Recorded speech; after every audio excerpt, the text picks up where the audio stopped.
కొన్ని బాధాకరమైన విషయాలు. ప్రభుత్వాలు మారినా హిందూ సాంప్రదాయాలకు సనాతన సంతానికి ఊరట కలుగుతున్నదానంటే కలగదు. ఎందుకనంటే ఎప్పుడు బాధ ఎదుర్కొనేది మన హిందూ సమాజమే. ఓట్లేసి మనోడు ఆడున్నా గెలిపించుకున్నా బాధపడేది కేవలం మన హిందువే. బాధ్యతగా ఉండేది హిందువే, బాధపడేది హిందువే.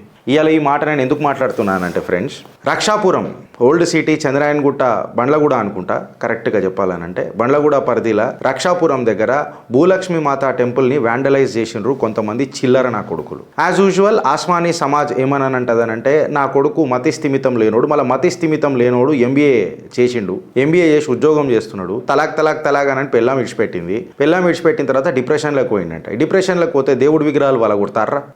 డిప్రెషన్లోకి పోతే దేవుడు విగ్రహాలు వలగొడతారా అని అంటున్నా. పక్కకు మీ తల్లి కూడా ఉండే కదా, మాత విగ్రహం పలిగిందని అంటే ఒక తల్లి విగ్రహం పలిగినట్టే కదా. మీ అమ్మ మీద డిప్రెషన్ ఎఫెక్ట్ ఉండదు, మీ అమ్మ మీద మతి స్థిమితం ఎఫెక్ట్ ఉండదు, నీ తోటి దోస్తుల మీద నీ మతి స్థిమితం ఎఫెక్ట్ ఉండదు. కేవలం దేవాలయాలు, ఆ కాడికొస్తే దేవుళ్ళు, హిందూ దేవుళ్ళు, వాళ్ళ మీద మాత్రం మీ మతి స్థిమితం పనిచేస్తుంది. పోలీసులకైతే మతి కరెక్ట్గానే ఉన్నది కదా, దే ఆర్ హోష్ ఓవర్స్లు ఉన్నారు కదా, they are complete cognizant to the subject కదా. తిప్పి కొడితే 50 గజాల దూరంలో ఉన్న పోలీస్ స్టేషన్ ముంగట ఇది జరిగిందని అంటే, and to the fact of the matter friends, నిన్న రాత్రి 3 గంటల రాత్రికి నాకు ఫోన్లో 6-7 సార్లు మోగింది. దురదృష్టవశాత్తు నిన్న నా ఫోన్ నా దగ్గర లేకుండే. అక్కడికి పోయిన హిందూ నాయకులు ఎక్సెట్రా వాళ్ళు నాకు చెప్పింది ఏంటంటే, గిరీష్ ఇది ఒక్కసారి కాదు, ఇప్పటికి ఆడ 5-6 సార్లు జరిగింది. దేవాలయము ఎగ్జాక్ట్ బార్డర్ స్టేట్లు ఉన్నట్టు ఉంటుంది, ఇది ఒక్కసారి కాదు ఇక్కడ దేవాలయాన్ని మీద దుండగులు అటాక్ చేసుడు అని. ఇక్కడ ఎవరైతే స్థానికంగా కార్పొరేటర్ ఉన్నాడో ఆయననే తీసుకొని వచ్చి ఈడే తప్పు చేసిండని పట్టిస్తారట. మళ్ళీ పోలీసులు పీకనీకి ఇన్వెస్టిగేషన్ ఏం చేసిరు అనేది అర్థమవుతలేదు. వాళ్ళ ఇన్వెస్టిగేషన్ వాళ్ళు చేయాలి కదా. ఫస్ట్ టైం నేను పోలీసు వాళ్ళ మీదకి కొంచెం గట్టిగా పోతున్నాయి ఇవాళ. బికాస్ పోలీసులు తన పని కరెక్ట్గా చేసి ఉంటే ఇది 5వ సారో 6వ సారో ఎందుకు అవుతుండే? 50 గజాల దూరంలో ఉన్న ఈ దేవాలయానికి మీరు సురక్షితంగా ఉంచలేకపోతున్నారు అని అంటే, ఏం కట్టలు కట్టనీకి మీరు ఇన్వెస్టిగేషన్ చేస్తారు అని చెప్పి ఒక పెద్ద ఇవాళ మీ మీద ఆరోపణలు వస్తాయి. ఈ ఆరోపణలను మీరు ఖచ్చితంగా నింద తీసుకోవాలి. ఆ కార్పొరేటర్ వచ్చి ఈడ నాటకాలు ఆడతానంటే, వాడే తీసుకొచ్చి అప్పచెప్తానంటే, ఇట్లాంటి కథనాలు వచ్చినప్పుడే బాధేస్తుంది. ఇప్పుడు ఇలా 2-3 నరేటివ్లు ఉన్నాయి ఫ్రెండ్స్. ఈ 2-3 నరేటివ్లు ఏందనంటే, వీళ్ళు మామూలుగా దేశాన్ని చక్కగా ఉంచరు, మళ్ళీ వచ్చి మేము అమన్ చాతేహే అని అంటారు. మీ నోట్లలో మన్నువాడ, మీరు అమన్ చాతేహేంది, ఇది 1 సారా 2 సార్లు 5 సార్లు చేసిరు. మళ్ళీ దానికి పోలీసులు ఏ రకంగా సహకరిస్తున్నారా లేకపోతే వ్యతిరేకిస్తున్నారా అన్నది నాకు సమజైతలేదు. ఇప్పుడు గణేష్ చవితి వస్తున్నది. గణేష్ చవితి వచ్చినప్పుడు ఇక్కడ గణేశుని పెట్టొద్దు దేవాలయం ముంగట అనేది కూడా ఇది ఒక చర్యన. ఇప్పటి నుంచే అల్లకల్లోలం సృష్టించనీక शुरू చేస్తున్నారా? కహా సే शुरू होता है और किसका नतीजा किसको भुगतना पड़ता है? ఇట్లాంటి $1 మిలియన్ క్వశ్చన్లు ఏంది, సర్వసాధారణ క్వశ్చన్లు ఇస్తున్నాడు ఒక హిందువు. మళ్ళీ దానికి రేవంత్ రెడ్డి సర్కార్ లా అండ్ ఆర్డర్ సిచ్యువేషన్ ఎట్లా దీన్ని కంట్రోల్ చేస్తుందని అని అంటున్నా. దేవాలయం చుట్టుపక్కల కూడా దాడులు మామూలే. సుమారు 11 గంటల రాత్రి సమయంలో కొంతమంది మాబొచ్చి పలగొట్టింది. అక్కడ ఉన్న కొబ్బరికాయలు వలగొట్టే ఆ రాయో ఏదో తీసుకోనానంట.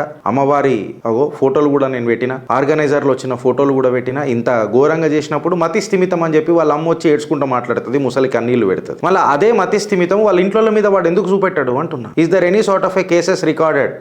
నేను 2007 నుంచి వాడిని తీసుకొని పోతున్నా, 17 నుంచి తీసుకొని పోతున్నా, నేను హాస్పిటల్ తీసుకొని పోతున్నా, వాడికి డిప్రెషన్ గోళీ లేపిస్తున్నా. ఇది సర్వసాధారణం. ఉత్తరప్రదేశ్లో కూడా ఇట్లానే అవుతుంది. కాకపోతే ఆడ సీమ్నెత్తురు ఉన్న సీఎం ఉన్నాడు, ఈడ ఓట్ల కోసము తన ఆత్మాభిమానాన్ని అమ్ముకునే ముఖ్యమంత్రి ఉన్నాడు. ఎవరు పోతే ఎట్లా పోతే నాకేంది, నేను నా అధికారం, నా లంకె బిందెలు, నా పొలిటికల్ దందాలు చక్కగుంటే చాలు అననేటోళ్ళు లా అండ్ ఆర్డర్ సిచ్యువేషన్ ఎట్లా కంట్రోల్ చేస్తారు? ఇలా రేవంత్ రెడ్డికి ముంగట ఒక సవాల్ విసురుతున్నది ఇలా చిత్రగుప్త. మీరు కేవలం మైనారిటీ ముఖ్యమంత్రా లేకపోతే తెలంగాణ యావత్ జనానికి మీరు ముఖ్యమంత్రా? మీరు మైనారిటీ ముఖ్యమంత్రి అంటే కేసీఆర్ సేర్ అయితే మీరు సవా సేర్ తయారవుతున్నారు. ఆయన 10 సంవత్సరాలలో చేసిన విధ్వంసం మీరు 10 నెలల్లో చేసేటట్టున్నారు. ఈ ఆరోపణలు మీరు ఖచ్చితంగా తీసుకోవాలి. గౌరవ ముఖ్యమంత్రి వర్యులకు నేను చెప్తున్నా. ఈ మాట నేను ఎందుకు అంటున్నానంటే, 50 గజాల దూరంలో ఉన్న పోలీస్ స్టేషన్ మళ్ళీ ఏం కట్టలు కట్టినాం మనం, దీని మీద చర్య జరగాల. మళ్ళా ఇది కేవలం ఒక ఘటననా లేకపోతే గణేష్ చవితి వస్తున్నదని చెప్పి దాన్ని ఆపనీకి జరుగుతున్న సంఘటననా,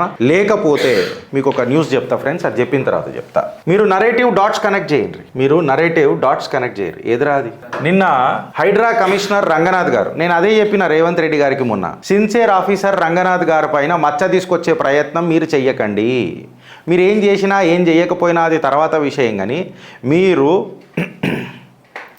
కమిషనర్ రంగనాథ్ గారి పైన మచ్చ తీసుకొచ్చే ప్రయత్నం మాత్రం చేయకుండ్రి అనన్నా ఇగో ఇవాళ దానికి ఆధారాలు చూపించి మాట్లాడుతున్న రేవంత్ రెడ్డి రాజకీయ వైఖరి ఎట్లుంటుందో ఇలా తెలంగాణ ప్రజలు ఎస్పెషలీ హిందూ సామాజిక వర్గం ఆలోచించాలా అని చెప్పి చిత్రగుప్త్ తన ఆధారాల నరేటివ్ మీ ముంగట పెడుతున్నది ఫ్రెండ్స్. అందుకే మిమ్మల్ని అడుగుతుంది ప్రతిసారి, ఆలోచిస్తారా లేక అనుభవిస్తారా?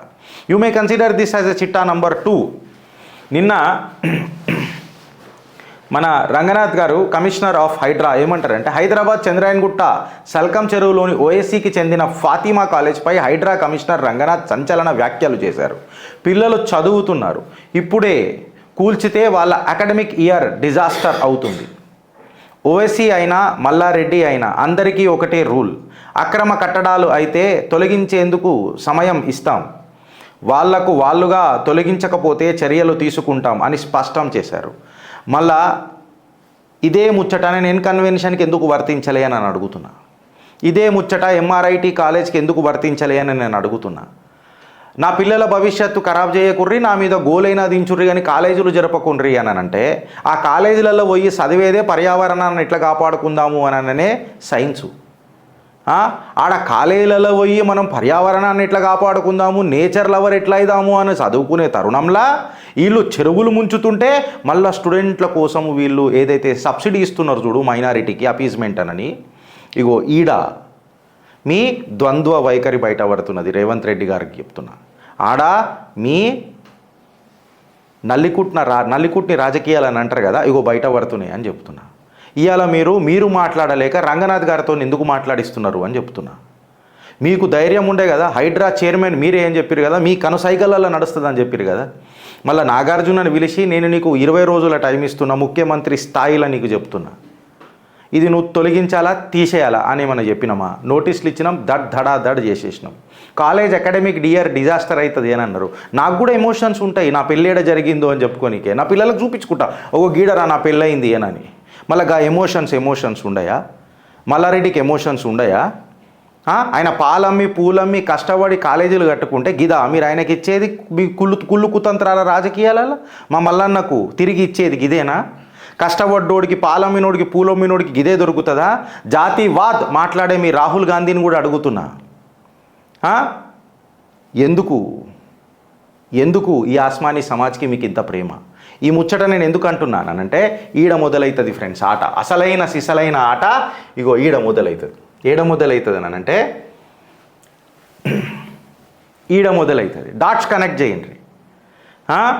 సల్కం చెరువు మీద యాక్షన్ తయారవుతుంది. నమస్తే తెలంగాణ పేపర్లో కూడా మళ్ళీ ఓఎస్సీ కాలేజీని వదిలిపెడతావా, నీకు జిగర్ల దమ్ముందా అని చెప్పి వెనుకటికి వాళ్ళ సొంత గూటిలకే వచ్చిన పరమ మిత్రుడే మాట్లాడిండు. ఫ్రెండ్లీ పార్టీలే ప్రశ్నించుకున్నాయి. అట్లీస్ట్ నిజాయితీ వైపు రాజకీయాలు వస్తున్నాయి అని అనుకుంటున్న ఆలోచనల ఆల్ ఆఫ్ ది సడన్ జిందగీ నమిలేగి దుబారా లెక్క ఆట మొదలెట్టిండు అసదుద్దీన్ ఓవైసీ పార్టీ, ఎంఐఎం, అక్బరుద్దీన్ ఓవైసీ. ఎట్లా ఇప్పుడు చూడుండ్రి నరేటివ్. సల్కం చెరువు మీద యాక్షన్ తీసుకుందామని అనగానే మన భూలక్ష్మి మాత టెంపుల్ మీద విగ్రహాలు వ్యాండలైజ్ అయినాయి. అంటే దీని అర్థము రేవంత్ రెడ్డికి ఇచ్చిన హెచ్చరికనా, లా అండ్ ఆర్డర్ సిచ్యువేషన్ ఎట్లా కాంప్రమైజ్ అవుతుందో రాష్ట్రంలో.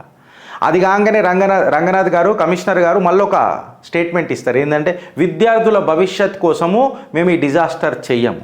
మళ్ళీ ఇది మల్లారెడ్డి కాలేజ్ మీద గడ్డపార పెట్టినప్పుడు విద్యార్థుల భవిష్యత్ సంకనాక్తుందని తెలియలేదా? ఇప్పుడు పెళ్ళిళ్ళు ఎవరైతే బుక్ చేసుకున్నారో ఇన్కన్వెన్షన్లా వాళ్ళ పెళ్ళిళ్ళు అన్ని పెటాకులు అవుతాయి అని చెప్పి ఆ సాఫ్ట్ కార్నర్ హైడ్రాకు లేదా? మానవత్వం అనేది కేవలం విద్యార్థి పరిషత్ మీదనే ఉంటుందా? దేవాలయాల మీద ఉండదా? హైడ్రాల దేవాలయ భూములను తీసుకోగలుగుతారా? ఎండోమెంట్ పరిధిలోనే ఉంటుంది కదా. మళ్ళీ ఎండోమెంట్ అనేది గవర్నమెంట్ పరిధిలో ఉంటుంది కదా. డైరెక్ట్లో గవర్నమెంటే మా భూములను కాపాడాలి కదా. ఆడ కనబడని మీ కాకులు పొడిచిన కండ్లకు ఈడ ఎందుకు కనబడుతుంది అపీస్మెంట్ అని చెప్పి ఇలా ప్రశ్నిస్తుంది తెలంగాణ సమాజం, హిందూ సమాజం. ఆడ ఎంపీకి ఏం చదువులు అవుతున్నాయి? మీకు అంత ప్రేమ ఎందుకు వచ్చింది ఫాతిమా కాలేజ్ మీద అనేది ఒక పెద్ద క్వశ్చన్. అండ్ మోర్ ఓవర్ ఇక్కడ లా అండ్ ఆర్డర్ సిచ్యువేషన్ని కాంప్రమైజ్ చేసి రేవంత్ రెడ్డి మాతో పెట్టుకుంటే ఏమవుతుందో చూడు, మీకంటే మొగోడు కాంగ్రెస్లో ఎవరని ఉన్నారు వెనకటి కంటే, అది కిరణ్ కుమార్ రెడ్డి. ఇప్పటికీ నాకు యాదున్నది, గడ్డపార దించిండు ఓఎస్సీ బ్రదర్ల మీద. మీరెంత, మీ ఔకాద్ ఎంత, మీ రాజకీయ జిందగీ ఎంత, మాతో పెట్టుకుంటారా అని చెప్పి గడ్డపార దించిండు. కాంగ్రెస్లో ఒక మొగోడు ఒక మునగాడు ఉన్నాడంటే వెనకటి కాటి కిరణ్ కుమార్ రెడ్డి. వీళ్ళందరూ గుట్లేయాం బ్యాచ్. ఇదంతా రాజకీయ ఓట్ల కోసము, జేబులల్ల నోట్ల కోసము, నోట్ల కోసము, ప్రజలల్ల నోట్లల్ల మన్నుగొట్టే రాజకీయ పార్టీ మీ కాంగ్రెస్ పార్టీ. కాంగ్రెస్ ఈయన చరిత్ర ఈడ మొదలవుతుంది. మీరు చేసే ప్రతి చర్య అది మీ రాజకీయ లబ్ధి కోసం ఉంటుంది, దేశ విద్రోహంగా ఉంటుంది. ఉన్నమాట చెప్పాలనంటే దేశాన్ని విడగొట్టేటట్టు ఉంటుంది. భారతీయులు అని ఒక్కనాట నన్ను మాట్లాడినరా నాయన, నాకు అర్థం కాదు. కానీ మీరు ఎంతసేపు చూడు జాతీయవాది. ఇగో ఇప్పుడు చూడు, ఈడ మీకు జిగర్ల దమ్ము ఉంటే సల్కం చెరువు మీద యాక్షన్ ఎందుకు మొదలెట్టలే? ఇవాళ అడుగుతుంది చిత్రగుప్త్. మీ డైవర్జెంట్ టాక్టిక్స్ని చిత్రగుప్త్ ఆ రోజే పసిగట్టి మేమిద్దరం మాట్లాడినాం ఆ రోజు, శ్రీధర్ అన్న, గిరీష్ గారు, నేను. ఈడ చూడుండ్రి ఫ్రెండ్స్, ఇప్పుడు ఇది ఎవరు బయట పెట్టినరు అని అంటే సయ్యద్ సలీం అని ఒక సామాన్య పౌరుడు తన ట్విట్టర్లో ఇది పెట్టి కొట్టిండు. మళ్ళీ హైడ్రా ఇన్కన్వెన్షన్ మీద అంతగడ్డపార దించింది కదా, మళ్ళా ఫాతిమా కాలేజ్ మీదకి వస్తుందా? ఓఎస్సీతోని గీక్కునే అంత ధైర్యం రేవంత్ రెడ్డి గారికి ఉన్నదా? అందుకనే దిందహాడే తిట్టిండు కదా ఆర్ఎస్ఎస్ టిల్లు అని. ఇంతగానం అన్నాక కూడా ఆయన సంఖకాడికి పోయి సంఖ కింద వాసన చూస్తున్నాడు రేవంత్ రెడ్డి గారు అని అంటే, రాజకీయ భవిష్యత్తు కోసం ఎంతదైనా దిగజారుతుంది ఈ కాంగ్రెస్ అందులో మా రేవంత్ రెడ్డి అని చెప్పి ఇవాళ స్పష్టమైన అక్షరాల తెలంగాణ ప్రజలకు క్లారిటీగా కనిపిస్తుంది. వీడికి ఆగిపోయింది అని అంటే రేవంత్ రెడ్డి గారిని పెంచి పోషించకుర్రి ఐడియాలజికల్ ఆ మేధావులకు చెప్తున్నా. రేవంత్ రెడ్డి గారు జాగృతి పత్రికల పని చేసిండు, జీతం కోసం పనిచేసిండు. ఇది మీరు గుర్తుపెట్టుకోండి. ఈ doesn't belongs to an ideological professional person. మన ఐడియాలజీతో ఆయన ఐడియాలజీని ఎప్పుడు మ్యాచ్ చేసుకోలే. జాగృతి పత్రికల కేవలం జీతానికి పనిచేసిండు రేవంత్ రెడ్డి. ఆయనకు ఐడియాలజీ ఉండుంటే ఈడేడ మాట్లాడుతుండే. పక్కకు భూమాత టెంపుల్ అయింది, ముఖ్యమంత్రి నోట్ల నుంచి ఒక్క స్పందన రాలే. అమ్మవారి విగ్రహం తలకాయ విగ్రహం కింద పడిపోయింది, ముఖ్యమంత్రి నోట నుంచి ఒక్క మాట రాలే. అదే తబ్లీగీ జమాత్ వికారాబాద్లో మాత్రం జరిగితే 2.5 కోట్లు వస్తాయి. 50 గజాల దూరంలో ఉన్న అమ్మవారి టెంపుల్ దగ్గర మాత్రం ఒక్క మాట ముఖ్యమంత్రి నోట రాదే. మళ్ళీ హోంశాఖ మాత్యులు ఆయననే, ముఖ్యమంత్రి పెద్ద మనిషి ఆయననే, పెద్ద పోర్ట్ఫోలియోలు ఆయన దగ్గరనే ఉన్నాయి. జిహెచ్ఎంసి ఆయననే, మంత్రిత్వ శాఖలు పెట్టుకుంటారు లంకె బిందెల కలల కోసం. కాకపోతే ప్రజల కలలను మాత్రం కాల గర్భంలో కలుపుతారు. మళ్ళీ ఈ సామాన్యుడు కొట్టిన ట్వీటు ఇవాళ ప్రభుత్వం ఎందుకు లైట్ తీసుకుంటుందని అంటున్నా. సామాన్యుడు అంటుండు కదా లంగలుచ్చ దందలు చేసి కట్టిర్రానని. ఈడికి ఆగిపోతుందా ఫ్రెండ్స్ అంటే ఈడికి ఆగదు. మన doctor Lubna Sarawat of the team climate congress party కాదు, క్లైమేట్ కాంగ్రెస్ అనే ఒక సంస్థ. వీళ్ళు క్రెడిట్ తీసుకుంటారు సిగ్గుదొప్పిన వాళ్ళు. మళ్ళీ వాళ్ళ గురించి అంటలే నేను.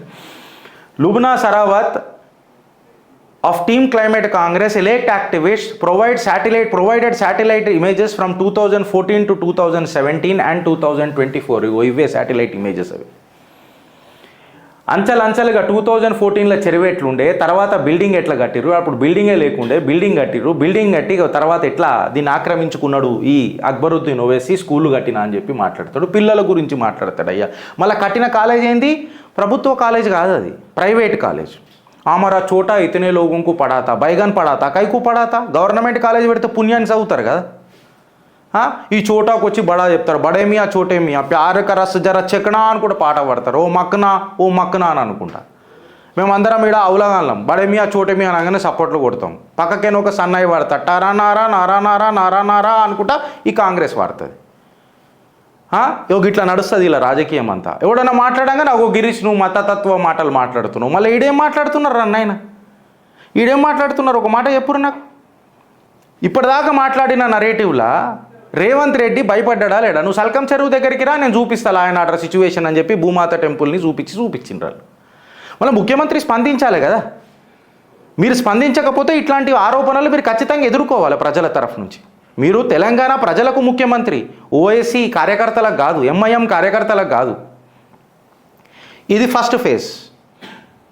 ఇప్పుడు సెకండ్ నంబర్, ఇప్పుడు చిట్టా నంబర్ 2కి మనం పోదాము.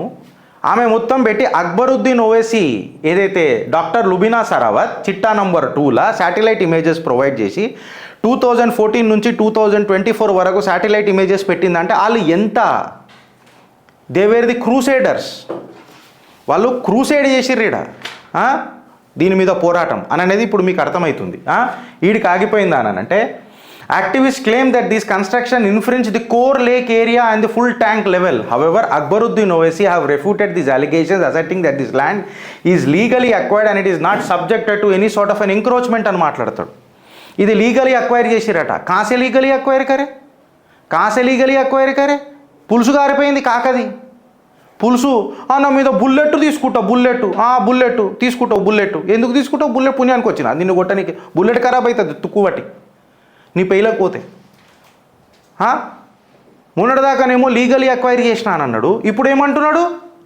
బుల్లెట్ అయినా తీసుకుంటా కానీ నా పిల్లలకు మీరు అన్యాయం చేయకూర్రి. అన్ని ఢోంగ్ రాజకీయాలు ఉంటాయి ఇలా. అక్బరుద్దీన్ ఓవైసీ ఆయన మాటలే ఇనుండ్రి. 40,000 స్టూడెంట్లు చదువుతున్నారు, నేను బుల్లెట్ తీసుకుంటా అని అంటాడు.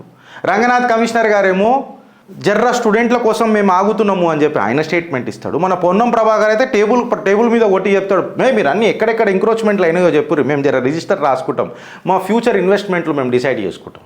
అట్లనే ఉంటుంది మళ్ళీ కాంగ్రెస్. ఈ ఆరోపణలు ఎదుర్కోవాలా. మీకు నిజంగా జిగర్ల దమ్ముంటే, మీరు నిష్టగా ఉంటుండే. నేను కష్టపడ్డా, దేవుడు ఇష్టపడలే. ఏంది ఇది? ఆఖరికి ఎవరు లాస్ అయ్యారు అంటే ప్రజలే లాస్ అయ్యారు.